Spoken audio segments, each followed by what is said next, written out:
తీసుకున్నారని దేవుని బట్టి నేనైతే నమ్ముతున్నాను. అది మీ జీవితాలకు ఎంతో ఆశీర్వాదాన్ని కలగచేస్తది. జీవితాలను గొప్ప మార్పును కలగచేస్తది. దేవునికి మనల్ని మరింత దగ్గరగా చేస్తదనే విషయాన్ని మీకు జ్ఞాపకం చేస్తున్నాను. అలాగే ఈరోజు మరొక ప్రాముఖ్యమైనటువంటి ప్రార్థన విధానాన్ని జ్ఞాపకం చేసుకుంటూ, కుటుంబ ప్రార్థన ప్రాధాన్యత అనే దాన్ని మనం నేర్చుకుంటాము. కుటుంబ ప్రార్థన ప్రాధాన్యత. వ్యక్తిగత ప్రార్థన ప్రాముఖ్యతను గురించి తెలుసుకున్నాం. ఇప్పుడు కుటుంబ ప్రార్థన ప్రాముఖ్యతను గూర్చి మనం తెలుసుకున్నట్లయితే, ఇది ఎందుకు లేఖనాలను బట్టి జ్ఞాపకం చేయాల్సి వస్తుందంటే, ఈ రోజుల్లో చాలా మంది కూడా కుటుంబంలో ఒక్కరు మాత్రమే ప్రార్థనకి వెళుతున్నారు. లేక ఇద్దరు మాత్రమే ప్రార్థనకి వెళుతున్నారు. ఒకరు లేక ఇద్దరు మాత్రమే ప్రార్థన చేస్తున్నారు. అందరి ఉద్దేశ్యం ఏంటంటే, భార్య ప్రార్థన చేస్తూ, నేనే ప్రార్థన చేస్తే, నేనే నా భర్త కోసం, నేనే నా పిల్లల కోసం, నేనే నా కుటుంబం కోసం ప్రార్థన చేస్తే దేవుడే మేలులు చేస్తాడు అనేటువంటి ఆలోచనలు. కానీ లేఖనాలను బట్టి మనం పరిశీలన చేసినట్లయితే, ఒకరు ప్రార్థన చేస్తే కుటుంబం అంతటికీ దేవుడు దీవెనలు ఇస్తాడా? లేక కుటుంబం అంతయును కూడా ప్రార్థన చేయాలని దేవుడు కోరుకుంటున్నాడా? అనే దాన్ని మనము లేఖనాలను బట్టి ఈ సమయంలో మనం పరిశీలించుకుంటాం.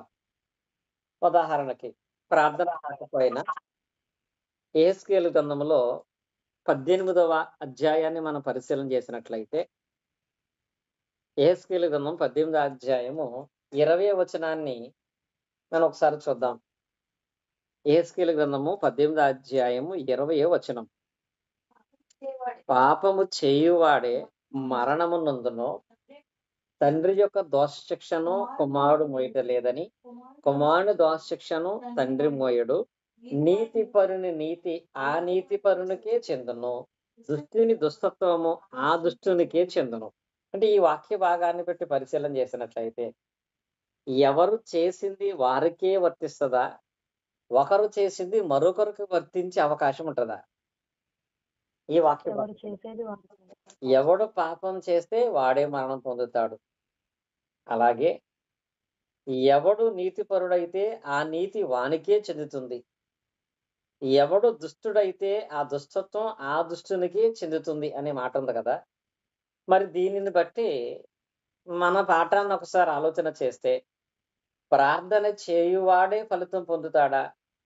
ఒకరు ప్రార్థన చేస్తే కుటుంబం అంతా కూడా దాని ఫలితాన్ని అనుభవిస్తారా అనేది ఆలోచన చేస్తే, లేఖనాలలో సంపూర్ణంగా అవగాహన కలిగినటువంటి వారుగా మనం ఉంటే, కుటుంబములో అందరూ ప్రార్థన చేయాలి. ఎవరు ప్రార్థన చేస్తే వారే ఫలితాన్ని పొందుతారు. అందుకే దేవుడు పరిశుద్ధ గ్రంథములో, తండ్రులారా మీ పిల్లల కోసం మీరు ప్రార్థన చేయండి చాలు, తల్లులారా మీ భర్త కోసం మీరు ప్రార్థన చేయండి చాలు అని చెప్పలేదు. కుటుంబములో ప్రతి ఒక్కరూ కూడా చిన్నప్పటి నుంచే చూడండి, సామెతల గ్రంథము 22వ అధ్యాయము 6వ వచనంలో ఒక పదం ఉంటది. ఇక్కడ ఏం తెలియపరిచాడు? బాలుడు నడవవలసిన త్రోవను వానికి నేర్పము, పెద్దవాడైనప్పుడు దాని నుండి తొలగిపోడు. ఇంగ్లీష్‌లో ట్రైన్ అప్ ఏ చైల్డ్ అంటాడు. అంటే పిల్లలకి మీరు నేర్పండి. పిల్లలకి నేర్పమంటే ఏమి నేర్పాలని దీని ఉద్దేశం? తల్లిదండ్రులు ఉన్నటువంటి వాళ్ళు పిల్లలకి ఏం నేర్పించాలి? ఏ మార్గములో వాళ్ళు క్షేమంగా ఉంటారు? ఇక్కడ బాలుడు నడవలసిన త్రోవను వాడికి నేర్పము. ఏ మార్గములో వెళ్ళాలో వాళ్ళకి నేర్పించండి. ఏ మార్గంలో సురక్షితంగా వాళ్ళు ఉండగలరో నేర్పించండి. ఈ లోకములో 2 మార్గాలున్నాయి. ఒకటి ఇరుకు మార్గం, విశాల మార్గం. జీవ మార్గం, మరణ మార్గం. దేవుని మార్గం, సాతాను మార్గం. కనుక ఇప్పుడు మీ పిల్లలకి ఏ మార్గము గుండా వెళ్ళాలో మీరు నేర్పించమంటాడు. ట్రైన్ అప్ ఏ చైల్డ్ అంటే మీ పిల్లలకి నేర్పించండి. ప్రార్థన ప్రతి ఒక్కరూ చేయొచ్చు. చిన్న పిల్లలు చేసినా దేవుడు ప్రార్థన వింటాడు. ఎందుకనగా పాత నిబంధన భాగంలో పాలు విడిచిన దినాన్ని ప్రార్థన చేసాడు ఒక ఆయన. ఎవరు? సమూయేలు. కనుక ప్రార్థన అందరూ చేయొచ్చు. అందరూ ప్రార్థన చేయగలిగేటువంటి ధన్యతను దేవుడిచ్చాడు గనుక, ఈ ప్రార్థన చేసే విధానం అనేది పిల్లలుగా ఉన్నప్పుడే వాళ్ళకి నేర్పించాలి. ఎప్పుడూ కూడా ఇంట్లో నేను ప్రార్థన చేస్తాను నువ్వు కళ్ళు మూసుకో, నేను ప్రార్థన చేస్తాను నువ్వు కళ్ళు మూసుకో కాదు. పిల్లలకు కూడా ప్రార్థన చేయటము, ప్రార్థన చేయించుకోవటం అనేది పెద్దవాళ్ళుగా ఉన్నప్పుడు నేర్పాలంట.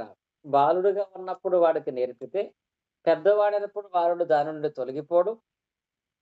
వాడి ప్రార్థనను బట్టి వాడు దేవుని నుండి తొలగిపోకుండా దేవుడు తనకి సహాయం చేస్తాడని చెప్తాడు ఇక్కడ. సొలొమోను గారైతే వారికి మీరు బాలుడుగా ఉన్నప్పుడే నేర్పించమంటారు.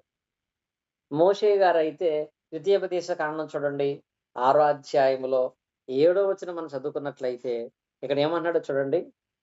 దేవుని యొక్క వాక్య భాగాన్ని, ధర్మశాస్త్రాన్ని మోషే ఇశ్రాయేలుకి ఇచ్చిన తర్వాత, నీవు నీ కుమారులకును వాటిని అభ్యసింపచేసి నీ ఇంట కూర్చున్నప్పుడును, త్రోవ నడుచున్నప్పుడును, పండుకొనున్నప్పుడును, లేచినప్పుడును వాటిని గూర్చి మాటలాడవలెను. సూచనగా వాటిని నీ చేతికి కట్టుకొనవలెను. ఇక్కడ సామెతల గ్రంథాన్ని చూసినా, ద్వితీయోపదేశ కాండాన్ని చూసినా, ఈ మాటలలో నా ఆంతర్యం ఏంటి? తల్లిదండ్రులు మాత్రమే దైవికంగా ఎదిగితే సరిపోదు. పిల్లలు కూడా నేర్చుకోవాలి. పిల్లలు కూడా తెలుసుకోవాలి. పిల్లలు కూడా దాన్ని జరిగించాలి. అందుకని వారు దైవ సంబంధమైన విధానంలో ఎలా ఎదగాలో వారికి ఎప్పటికప్పుడు నేర్పిస్తూ ఉండాలంటాడు. ఎప్పటికప్పుడు వాళ్ళకి నేర్పించేటువంటి విధానాన్ని కలిగినటువంటి వారుగా ఉండాలని తెలియపరుస్తాడు. అందుకే ప్రారంభంలో మనం ఒక వాక్య పఠనం చదువుకున్నాం. ఏ వాక్యము? యెహోషువ గ్రంథము 24వ అధ్యాయం 15వ వచనంలో ఇక్కడ యెహోషువ అనేటువంటి గొప్ప ఇశ్రాయేలు నాయకుడు మాట్లాడినటువంటి మాట. యెహోవాను సేవించుట మీ దృష్టికి కీడని తోచిన యెడల మీరు ఎవరిని సేవించుదురో, నది అద్దరిని మీ పితరులు సేవించిన దేవతలను సేవించుదురో, అమ్మోరీయుల దేశమున మీరు నివసించున్నారే వారి దేవతలను సేవించుదురో నేడు కోరుకొనుడి. మీరెవరిని సేవింప కోరుకున్నను ఏముంది ఇక్కడ? నేను మాత్రము యెహోవాను సేవిస్తానని లేదండి. ఏం పెట్టాడు ఇక్కడ? నేనును నా ఇంటి వారును యెహోవాను సేవించెదము. ఇక్కడ 24వ అధ్యాయమును మనం జ్ఞాపకం చేస్తున్నటువంటి సందర్భంలో ఈ 24వ అధ్యాయం యొక్క భాగమును మనం పరిశీలన చేసినట్లయితే యెహోషువ కుటుంబ ప్రార్థన చేసేవాడా? వ్యక్తిగత ప్రార్థన చేసేవాడా? యెహోషువలో ఏం చూస్తాం మనం? యెహోషువకి వ్యక్తిగత ప్రార్థన ఉందా లేదా? యెహోషువ గురించి చెప్పాలంటే యెహోషువ వ్యక్తిగత ప్రార్థన యందు గొప్ప కార్యాలు చేశాడు. వ్యక్తిగత ప్రార్థన యెహోషువ చేసినప్పుడు ఎన్నో కార్యాలు జరిగినాయి. ఉదాహరణకి యెహోషువ వ్యక్తిగతంగా ప్రార్థన చేస్తే యెహోషువ గ్రంథం చూడండి. ఇక్కడ 24వ వచనములో అధ్యాయములో నా కుటుంబంతో ప్రార్థన చేస్తానన్నాడు. కానీ అంతకుముందు 10వ అధ్యాయము 12 వచనాన్ని మనం చూసినట్లయితే అక్కడ ఏం రాయబడింది? యెహోవా ఇశ్రాయేలు ఎదుట అమ్మోరీయులను అప్పగించిన దినమున ఇశ్రాయేలు వినుచుండగా యెహోషువ యెహోవాకు ప్రార్థన చేశాను. అంటే ఇక్కడ ఇశ్రాయేలుతో కలిసి ప్రార్థన చేయట్లా, యెహోషువ మాత్రమే ప్రార్థన చేస్తున్నాడు. సూర్యుడా నీవు గిబియోనులో నిలువము, చంద్రుడా నీవు అయ్యాలో లోయలో నిలువము అని ప్రార్థన చేసినప్పుడు 13వ వచనములో యెహోషువ వ్యక్తిగత ప్రార్థన దేవుడు విని ఒక రోజంతా ఏం చేయలేదు? సూర్యుడిని అస్తమింపనివ్వలేదండి. అంటే వ్యక్తిగత ప్రార్థనలో గొప్ప కార్యాలు యెహోషువ చేశాడు. అలాంటి కార్యాల్లో ఒకటి సూర్య చంద్రుని నిలిచిపోవటం. ఇలా వ్యక్తిగతంగా బలమైన ప్రార్థన చేసేటువంటి ప్రార్థన జీవితం యెహోషువకు ఉంది కాబట్టి కుటుంబ ప్రార్థన విడిచిపెట్టేశాడా? ఇప్పుడు వ్యక్తిగతమైన ప్రార్థన జీవితాన్ని కలిగి ఉన్న 24వ అధ్యాయంలో ఏమంటాడంటే మీ కుటుంబాలు మీ జీవితాలు ఎలా ఉన్నా నేను నా ఇంటి వారు మాత్రము ఏం చేస్తాము? యెహోవాను సేవించేదము అని పదం అక్కడ వాడాడు ఆయన. అంటే మీరందరూ ఎలా ఉన్నా నేను నా ఫ్యామిలీ మొత్తం ఎక్కడుంటామంటే దేవునిని సేవించే విధానంలో, దేవునికి ప్రార్థించే విధానంలో, దేవుని మహిమపరిచే విధానంలో మేముంటామని యెహోషువ చెప్పగలిగాడు. నేటి దినాలలో ఎన్నో సంవత్సరాలవుతుంది బాప్తిసం పొంది. ఎన్నో సంవత్సరాలుగా విశ్వాసంలో కొనసాగుతున్నాము గానీ, ఎవరైనా సంపూర్ణంగా మీ మనస్సాక్షిని బట్టి, నేను నా ఇంటి వారందరూ ఆదివారం ఆరాధనలో ఉంటున్నాము అని చెప్పగలిగే స్థితిలో ఎంతమంది ఉంటున్నాం? ప్రార్థన నా ఇంటి వారందరూ దీవించబడాలని. దేవుని సేవ ఇంటి వారందరికీ పాల్గొనట్లేదు. యెహోషువలాగా చెప్పగలగాలి. యెహోషువలాగా దేవుడు మన పట్ల కార్యం చేయాలంటే, యెహోషువలాగా నేనును నా ఇంటి వారును యెహోవాను సేవించెదము. ఫ్యామిలీ అంతా మేము ప్రేయర్‌లో ఉంటాము. ఫ్యామిలీ అంతా ప్రార్థన చేసుకుంటాము. కుటుంబ ప్రార్థన మా కుటుంబంలో ఉంది. కుటుంబమంతా కలిసి భోంచేస్తాం. కుటుంబమంతా కలిసి ప్రయాణం చేస్తాం. కుటుంబమంతా కలిసి అన్నీ ప్లాన్ చేస్తాం అనటం కాకుండా, కుటుంబంతో కలిసి ప్రార్థన చేసే గుణం మనం కలిగుండాలి. అది యెహోషువలో మనం చూస్తాం. అది కలిగుంటాన్ని బట్టి యెహోషువ కుటుంబమందు ఎన్నో కార్యాలు దేవుడు చేసినట్లుగా మనం చూస్తున్నాం.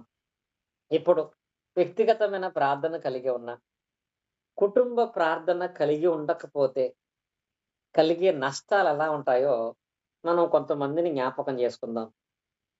వాటిలో మొదటిగా పాత నిబంధన భాగములో ఏలీ అనేటువంటి ఒక తండ్రి ఉన్నాడు. ఏలీ అనేటువంటి ఒక తండ్రి.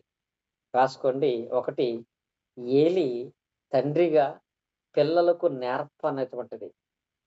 ఏలీ తండ్రిగా పిల్లలకు నేర్పలేదు. ఈయనెక్కడ మనం చూస్తామంటే, ఏలీ అంటే ఒక న్యాయాధిపతి. ఏలీ అంటే దేవుని ప్రార్థనా మందిరములో ప్రధానమైనటువంటి యాజకుడు. ఏలీ అంటే ప్రజలందరికీ వాక్యం చెప్పేటువంటి గొప్ప స్థానంలో ఉన్నవాడు. ఒక దైవజనుడు. దైవజనుడుగా ఒక ప్రాముఖ్యమైన స్థానాన్ని సంపాదించినటువంటి ఏలీ, తాను చేసే దేవుని యందున్నటువంటి విశ్వాస సంబంధమైన స్థితుల్లో, ప్రార్థన జీవితంలో ఎవరిని నేర్పలేదు. పిల్లలకు మాత్రం నేర్పల. ఏలీ ప్రార్థనాపరుడే. ఏలీ విశ్వాసం కలిగిన వాడే. ఏలీ భక్తి కలిగిన వాడే. ఇదే ఏలీ ఒక మాట చెబితే దేవుడు హన్నా గర్భాన్ని తెరిచాడు. కానీ అతని పిల్లలకి ప్రార్థన నేర్పలేదు. సమూయేలు మొదటి గ్రంథం మనం చదువుకున్నట్లయితే 2వ అధ్యాయములో 12వ వచనంలో చూడండి ఏమి రాయబడిందంటే, సమూయేలు మొదటి గ్రంథము 2వ అధ్యాయం 12వ వచనంలో, ఏలీ కుమారులు యెహోవాను ఎరుగని వారయ్యుండి మిక్కిలి దుర్మార్గులైరి. దుర్మార్గమైనటువంటి బ్రతుకు, దుర్మార్గులుగా వాళ్ళు బ్రతుకుతున్నారంటే, వాళ్ళకి ఎవరు తెలియలేదు. ఎరుగని వారయ్యంటే దేవుని గురించి వాళ్ళకి తెలియపరచబడలేదండి. పిల్లలకి దేవుడు తెలీదంటే, పిల్లలు దేవుని గురించి తెలుసుకోలేదంటే, దాని విషయంలో ఎవరిది తప్పు? ఎవరు తండ్రిని చూపించాలి? క్రొత్త నిబంధన భాగంలో ఒక వచనం ఉంటది. చాలా ప్రాముఖ్యమైన వచనం. చూడండి, యోహాను రాసిన మొదటి పత్రికలో 2వ అధ్యాయము 12వ వచనం చూసినట్లయితే 14 చదువుకుందామండి. చిన్న పిల్లలారా, మీరు తండ్రిని ఎరిగి ఉన్నారు గనుక మీకు రాయిచున్నాను. 2 తండ్రులారా, మీరు ఆది నుండి ఉన్నవానిని ఎరిగియున్నారు గనుక మీకు రాయిచున్నాను. యవనస్తులారా, మీరు బలవంతులు. ఈ 14వ వచనంలో ఉన్నటువంటి అర్థాన్ని చూడండి. చిన్న పిల్లలారా, మీరు తండ్రిని ఎరిగి ఉన్నారు గనక మీకు రాయిచున్నాను. తండ్రులారా, మీరు ఆది నుండి ఉన్నవారిని ఎరిగి ఉన్నారు గనక మీకు రాయిచున్నాను. అంటే దీని అర్థం ఏంటి? చిన్న పిల్లలకి ఎవరు తెలుసు? చిన్న పిల్లలకి భౌతిక సంబంధమైన తండ్రి తెలుసు. తండ్రికి ఇక్కడ చూడండి, ఇక్కడ పిల్లలకి తండ్రి తెలుసు. తండ్రికి దేవుడు తెలుసు. ఎవరు తెలుసు? ఇప్పుడు చిన్న పిల్లలు ఉన్నారండి.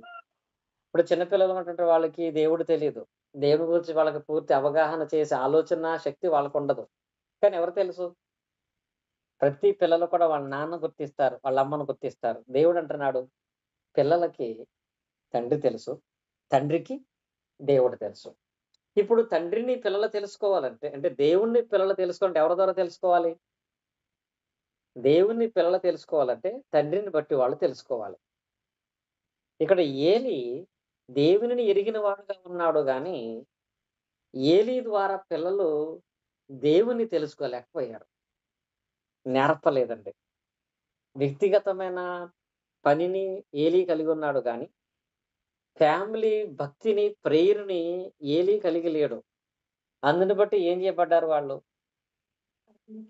దేవుడు ఏం చేశాడో తెలుసా? వాళ్ళకొక మాట చెప్పాడండి. ఆ మాట చాలా బాధాకరమైంది. ఎప్పుడైతే ఫ్యామిలీ ప్రేయర్ అనేది ఏలి ఇంట్లో లేదో, వాళ్ళు దుర్మార్గులైపోయారు. అప్పుడు రెండో అధ్యాయం 31 వచనంలో ఆయన ఏం చెప్పాడో చూడండి. ఆలకించుడి. రెండో అధ్యాయం 31 మొదటి సమూయేలు 2:31 ఆలకించుము. రాగల దినములలో నీ బలమును, నీ పితరుని ఇంటి బలమును నేను తక్కువ చేసేదను. నీ ఇంట ముసలివాడొక్కడు లేకపోవు. అంటే దాని అర్థం ముసలోడు ఒక్కడు ఉండడంటే, ముసలోళ్ళయ్యేంత వరకు ఎవరు బతకరసలు. ఆయుష్కాలం మధ్యలోనే యవ్వన కాలంలోనే చనిపోతారు. నీ ఇంట్లో ముసలివాడు ఒక్కడు కూడా ఉన్నాడంటే ఎవడు సంపూర్ణంగా బ్రతకడు. మధ్యలోనే వాళ్ళ జీవితాలు అంతరించిపోతాయి. ఎంత పరిపూర్ణమైన ఆయుష్కాలం లేని జీవితాలు పొందే కుటుంబాలు ఎవరో తెలుసా? ఈ మాటను బట్టి చూస్తే కుటుంబ ప్రార్థన లేని వాళ్ళు. వ్యక్తిగత ప్రార్థన ఉంది నాకు చాలు. కుటుంబ ప్రార్థన పిల్లలు కుదరదు, పిల్లలు రారు, పిల్లల మాట వినరు, పిల్లల్ని ఇబ్బంది పెడతాంలే అనుకునే వాళ్ళ విషయంలో ఏలీ మాదిరండి. ఎంత వాక్యం తెలిస్తే ఏంటి? పిల్లలకి నేర్పలేదు. నేర్పలేదు కాబట్టి వాళ్ళేమైపోయారు? దుర్మార్గులైపోయారు. తద్వారా ఏం పొందాల్సొచ్చిందంటే, ఈ వాక్యము దేవుని ఎరిగినటువంటి వీళ్ళైతే యుద్ధమునకు వెళ్లి ఒకే రోజు ఇద్దరు పిల్లలు చనిపోయారు. ఆ వార్త విని ఏలీ కూడా వెనక్కపడి భయంకరమైన మరణాన్ని పొందినట్లుగా లేఖన భాగాల్లో మనం చూస్తున్నాం. కనుక వ్యక్తిగత ప్రార్థన ఏలీగలా కలిగి ఉండటం మంచిదే. కానీ కుటుంబ ప్రార్థన ఎంత అవసరమో ఏలీయే మనకు పాఠం. అది ప్రతి ఒక్కరూ కూడా అలవాటు చేయాలి, అలవాటు చేసుకోవాలి కూడా. ఇంకా నేను ప్రత్యేకంగా చెప్పాలంటే ఈ రోజుల్లో తల్లిదండ్రులు ఒక చోట ఉంటే, పిల్లలు ఒక చోట ఉంటున్నారు. ఇంకా కొన్ని పరిస్థితులైతే భర్త ఒక చోట, భార్య ఒక చోట, పిల్లలు ఒక చోట నివసించే పరిస్థితులు చదువులను బట్టో, ఉద్యోగాలను బట్టో. కానీ ఈ కుటుంబ ప్రార్థన అనేది నెరవేర్చాలి అంటే ఒక మంచి ఆలోచన నేను తెలియపరుస్తాను. ఈ రోజుల్లో టెక్నాలజీ బాగా పెరిగింది. పిల్లలు ఎక్కడెక్కడ ఉన్నా వారితో రోజుకొక్కసారి కూడా మాట్లాడని పేరెంట్స్ ఎవరు ఉండరు. ఇంకా మనకి వీడియో కాన్ఫరెన్స్ కాల్ వచ్చింది. ఆడియో కాన్ఫరెన్స్ కాల్ వచ్చింది.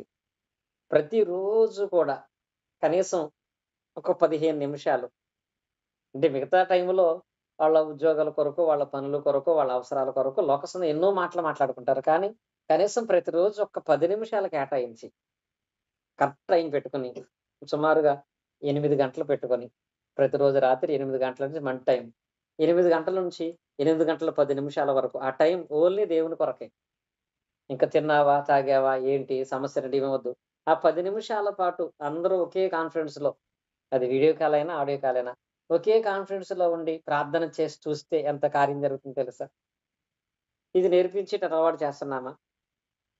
కనుక దేవునికి ఇష్టమైన పని కుటుంబ ప్రార్థన. అది లోపముగా ఉంటే ఏలి కుటుంబంలో ఎవరూ తీర్చలేనిటువంటి బాధాకరమైన పరిస్థితుల్లోనికెళ్ళిపోయినట్లుగా మనం చూస్తున్నాము. కనుక తండ్రి పిల్లలకి ప్రార్థనా స్థితిని నేర్పించాలి. కుటుంబ ప్రార్థనకి మొదట పాత్ర తండ్రిదిగా ఉంటది. ఇక రెండవది ఇంకొక భాగాన్ని మనం చూసినట్లయితే, ఒక భర్తగా భార్యకు ప్రార్థనా స్థితిని నేర్పించకపోతే, ఆ కుటుంబం ఎలా ఉంటదో దానికొక మాదిరి ఒకళ్ళున్నారు. ఒక భర్తగా భార్యకు ప్రార్థనా స్థితి నేర్పించటం. భార్యాభర్తలు కలిసి ప్రార్థన చేసుకునే ఆలోచన, అలవాటు లేకపోతే వాళ్ళెలా ఉంటారంటే, పాత నిబంధన భాగంలో ఆహాబు అనే ఒక రాజు ఉంటాడు. ఆహాబు. ఈయన భార్య పేరు అందరికీ తెలుసు. ఏం పేరు? యెజుబేలు. ఆహాబు యొక్క భార్య పేరు యెజుబేలు. ఇక్కడ ఆహాబు ఇశ్రాయేలు రాజుగా ఉన్నాడు. కానీ రాజుల మొదటి గ్రంథములో 16 అధ్యాయము 30వ వచనాన్ని పరిశీలన చేసినట్లయితే ఇక్కడ ఆహాబు గురించి కనపడుతుంది. రాజుల మొదటి గ్రంథము 16 అధ్యాయం 30వ వచనం. ఒమ్రీ కుమారుడైన ఆహాబు తన పూర్వీకులందరిని మించినంతగా యెహోవా దృష్టికి చెడుతనం చేశాను.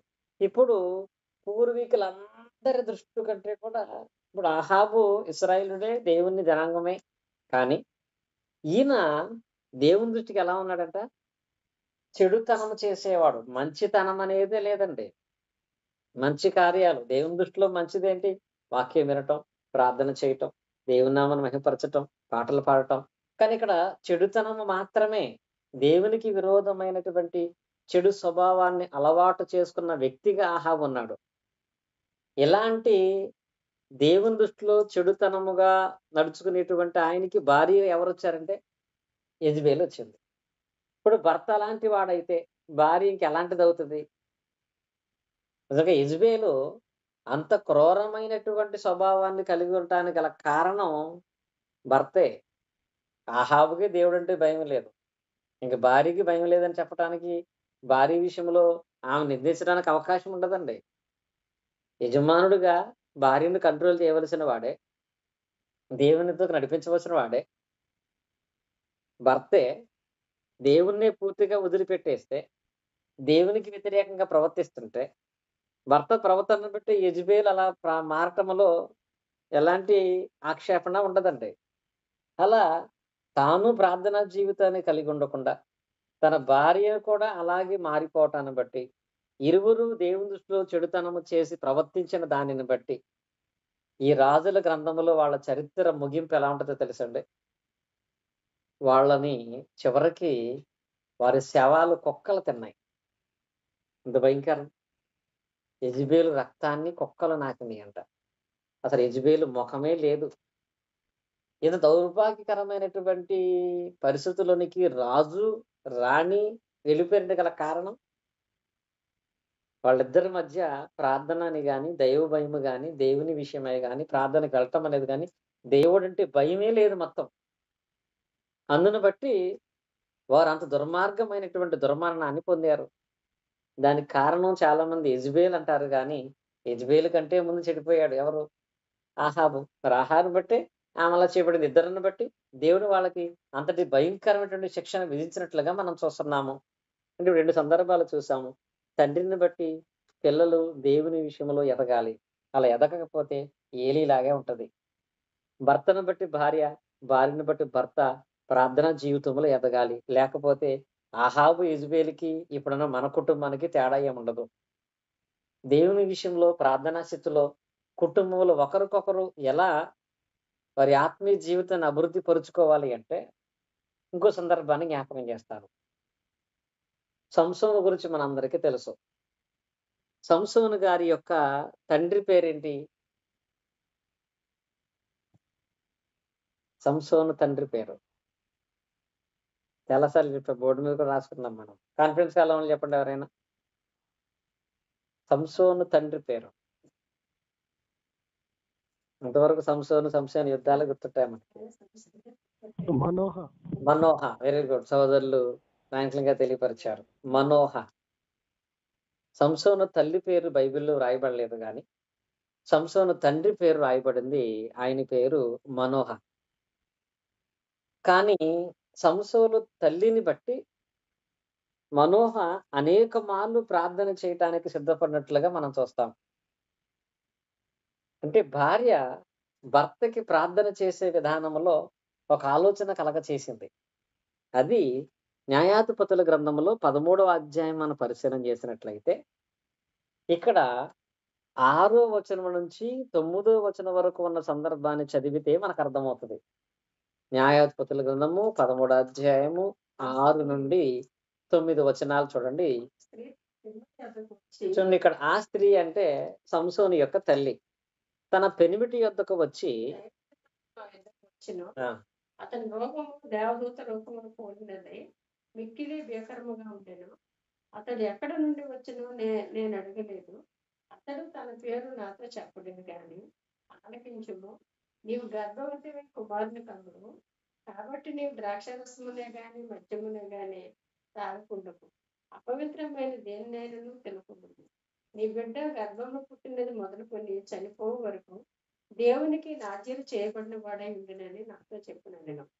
అందుకు మరో నా ప్రభువా, నీవు పంపిన దైవజనుడు మరలా మా యొద్దకు వచ్చి, పుట్టబో ఆ బిడ్డకు మేము ఏమేమి చేయగలనో దాన్ని మాకు నేర్పినట్లు దయచేయమని యెహోవాను వేడుకొనగా, దేవుడు మానవ ప్రార్థన ఆలకించిన గనుక ఆ స్త్రీ పొలంలో కూర్చుండగా దేవుని దూత ఆమెను దర్శించెను. చాలు. ఇప్పుడు ఈ వాక్య భాగంలో ఎవరు చెబితే మనోహ ప్రార్థన చేశాడు?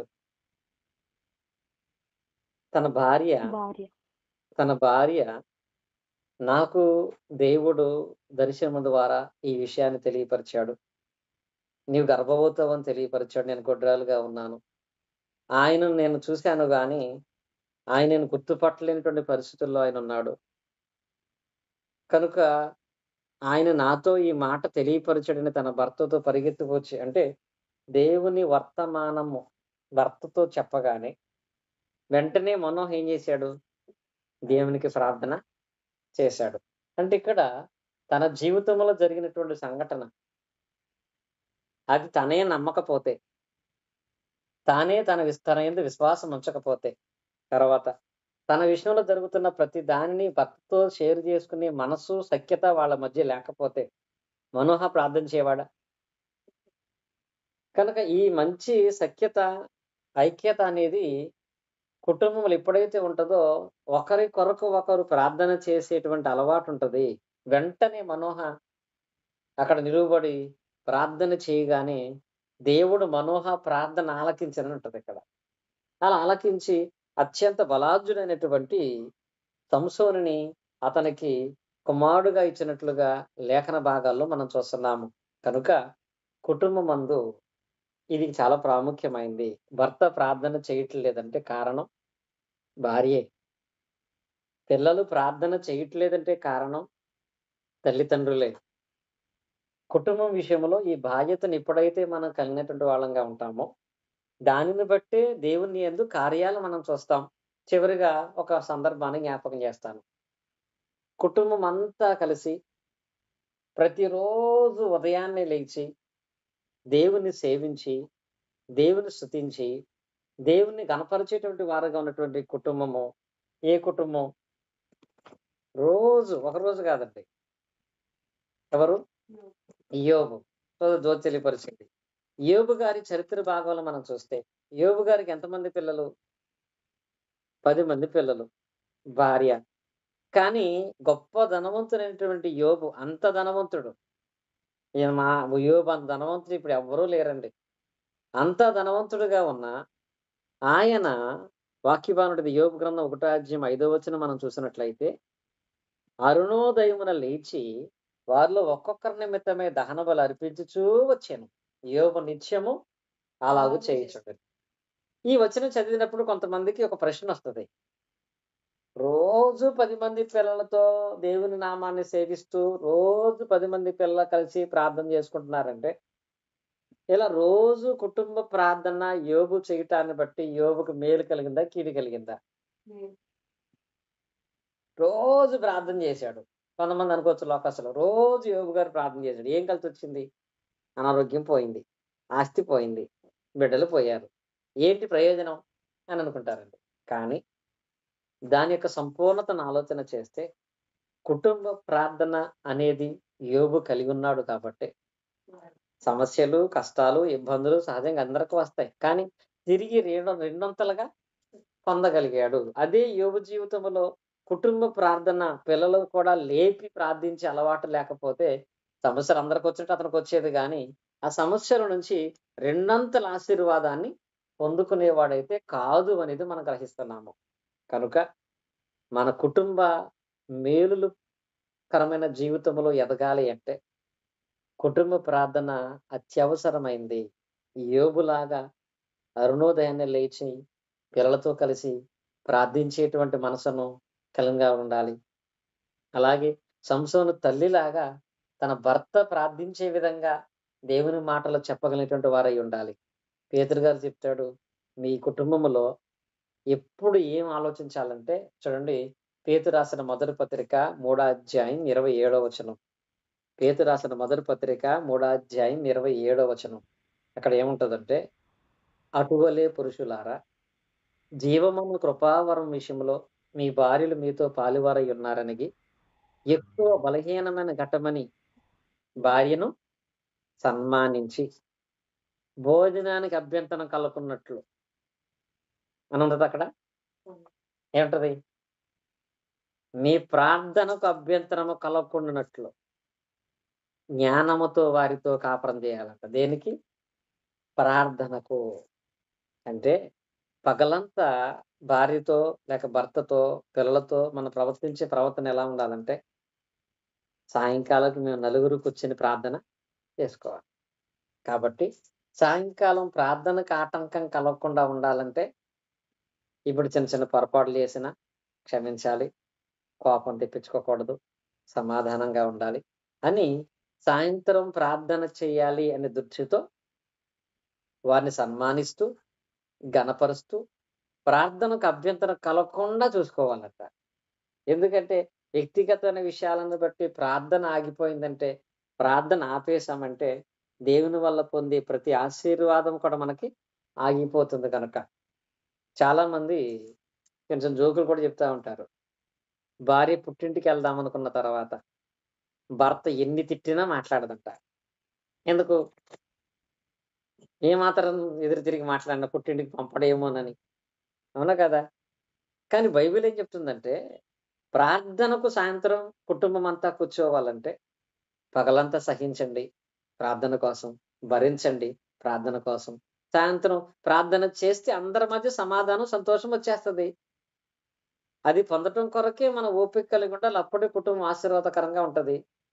ఈ కుటుంబ ప్రార్థన విషయంలో యేసుక్రీస్తు చెప్పిన చివరి మాట చదువుకుందాం మనం.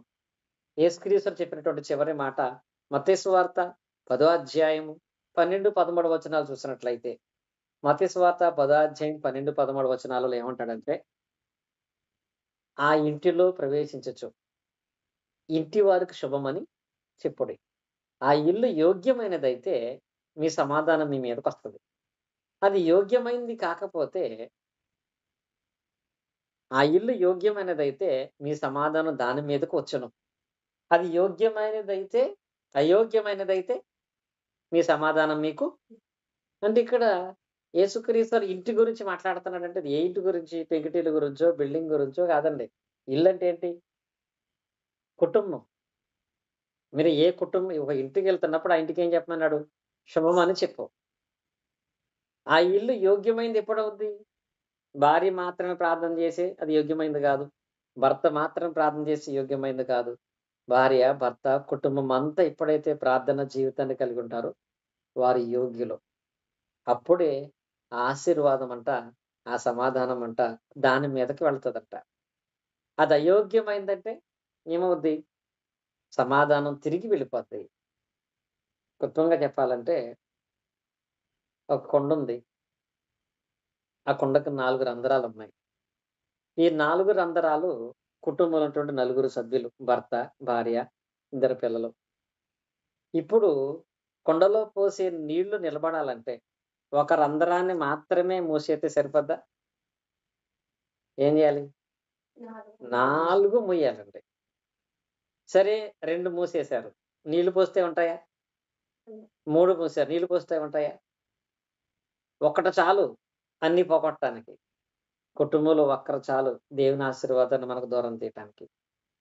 ఆ ఒక్కరు మన ఇంట్లో ఉండకున్నట్లుగా కుటుంబ ప్రార్థన జీవితాన్ని కలిగి ఉండేటువంటి అలవాటు రెగ్యులర్‌గా ఎవరైతే చేస్తారో వారు యోబులాగా రెండంతల ఆశీర్వాదాన్ని సంపూర్ణంగా పొందుకుంటారు. దేవుని కృపలో సమాధానము, సంతోషం, ఆశీర్వాదం అనేది దేవుడు ఆ కుటుంబాలకి సమృద్ధిగా ఇస్తాడనే విషయాన్ని మనం నేర్చుకున్నటువంటి వాళ్ళంగా ఉందాం. కానీ ఒకటే మాట ఏంటంటే ఒక క్రైస్తవుడిగా నేనైతే యెహోషువ చెప్పాడు ఏమని? నేనును నా ఇంటి వారును యెహోవాను సేవించెదం. అది మనం చెప్పాలంటే చేసి చెప్పాలి. అలా చేసి మనం చెబితే మన ఇంటికి రక్షణ మాత్రమే కాదు, దేవుని సంపూర్ణమైన సమాధానం కూడా వస్తుంది అనే దాన్ని మనం గ్రహించగలుగుతాము. దేవుడు ఈ మాటలు మన హృదయాల్లో ఫలింపచేయునుగాక. ఆమేన్. ఆసక్తిగా ఉన్న మీ అందరికీ కూడా క్రీస్తు నామమున హృదయపూర్వక వందనాలు తెలియజేస్తున్నానండి. వందనాలు. వందనాలు. ఇటు ప్రత్యేకమైన కూడిక ద్వారా మనందరికీ కూడా ప్రార్థన యొక్క ప్రాధాన్యత నేర్పించే విషయంలో మనకు సహకరిస్తున్నటువంటి రత్నం గారు కూడా ప్రత్యేక వందనాలు తెలియజేస్తున్నాను. ఆయా ప్రాంతాల నుంచి ఏకీవించినటువంటి సోదరులు బెంగళూరు నుంచి పిలాంకరీలు గారు ఉన్నారు, వారికి వందనాలు అండి. భీమవరం నుంచి విజయ్ కుమార్ గారి కుటుంబానికి వందనాలండి. వందనాలండి. చిన్నగూడ నుంచి సోదరి సువర్ణ గారి కుటుంబానికి వందనాలు తెలియజేస్తున్నాను. వందనాలండి. మౌనిక కూడా ఉంటుందండి. అమ్మా ఓకే అమ్మా, మౌనిక కూడా ఉంటుంది. వందనాలండి. అలాగే కళ్యాణి గారికి వారి కుటుంబానికి కూడా వందనాలమ్మా. వందనాలన్నయ్య. సోదరి